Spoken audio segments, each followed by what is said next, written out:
দেখছেন এই মুহূর্তে জনতা কিভাবে কিভাবে এই 32 আগুন ধরিয়ে থাকবে না 32 থাকবে না।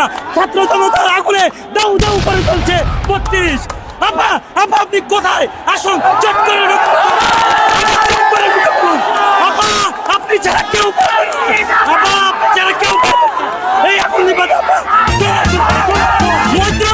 মৈত্ররঞ্জন তুমি কোথায় আসো দেখে যাও 32 আর নেই আর 32 আসো দেখে যাও আর নেই 32 চোরের মতো এখন নিজেরা কর্মসূচি পালন করে গলাবাজি করেন।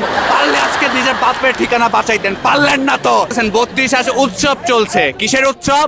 ফ্যাসিবাদের নিশানা মুক্ত উৎসব। ফ্যাসিবাদ 5ই আগস্টের পরে নেই, কিন্তু যেই নিশানা ছিল আজকে আমরা ছাত্র জনতা সেই নিশানা ধূলিসাৎ করে দিচ্ছি। এই ফ্যাসিবাদের কোনো চিহ্নই বাংলাদেশে থাকবে না। RICL TMX, যুগের পর যুগ স্থাপনা থাকে মজবুত। 32 আজকের পরে আর এই 32 নামে কিছু এই বাংলায় থাকবে না। আমাদের মধ্যে আমরা একদম দৃঢ় প্রতিজ্ঞ, ফ্যাসিবাদের কোনো চিহ্ন, ফ্যাসিবাদের কোনো ধরনের নিদর্শন আমরা বাংলায় হতে দিব না। আজকে ফ্যাসিবাদের ভাষণ, তাদের প্রতিক্রিয়া আমাদের আজকে ফ্যাসিবাদের ধূলিসাৎ। আমরা বলতে চাই, যারা এই হত্যাকাণ্ডে জড়িত, যারা এই গণহত্যা করেছে, এই বিপ্লবকে যারা আমাদেরকে হত্যা করতে চেয়েছে, তাদের বিচার এই বাংলায় করতেই হবে। যতদিন পর্যন্ত বিচার না হবে, তাদের কোনো রাজনৈতিক অধিকার এই বাংলায় নাই, আমরা দেব না। তাদের কোনো ধরনের অধিকার আমরা দেব না যতদিন না তাদের বিচার এই বাংলায় হচ্ছে। আওয়ামী লীগ নামের কোন সন্ত্রাসীদের ঠিকানা এই বাংলাদেশে হবে না। তারা করতেছে, তারা লুকিয়ে করতেছে। যদি ক্ষমতা থাকে, যদি তাদের এত পাওয়ার থাকে, এত হ্যাডাম থাকে, সামনে আসুক, করুক।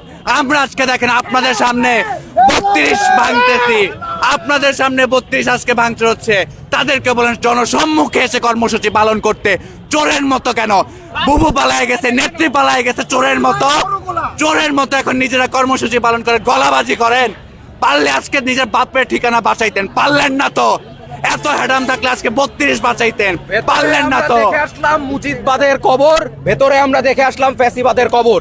এবং আমরা বিশ্বাস করি এই 6 মাসে আমরা অনেক কিছু করতে পারি নাই, কিন্তু আজকের এই রাত থেকে আগামীকাল যখন নতুন সূর্য উঠবে, আমরা আবার সেই আগের জুলাই স্পিরিটের থেকে নতুন বাংলাদেশটা আবার ভোরের সূর্য ওঠার পর থেকে নতুন বাংলাদেশ গড়ার দিকে এগিয়ে যাব ইনশাআল্লাহ। আজকে আমাদের 9টার পর থেকে কর্মসূচি পালন হয়।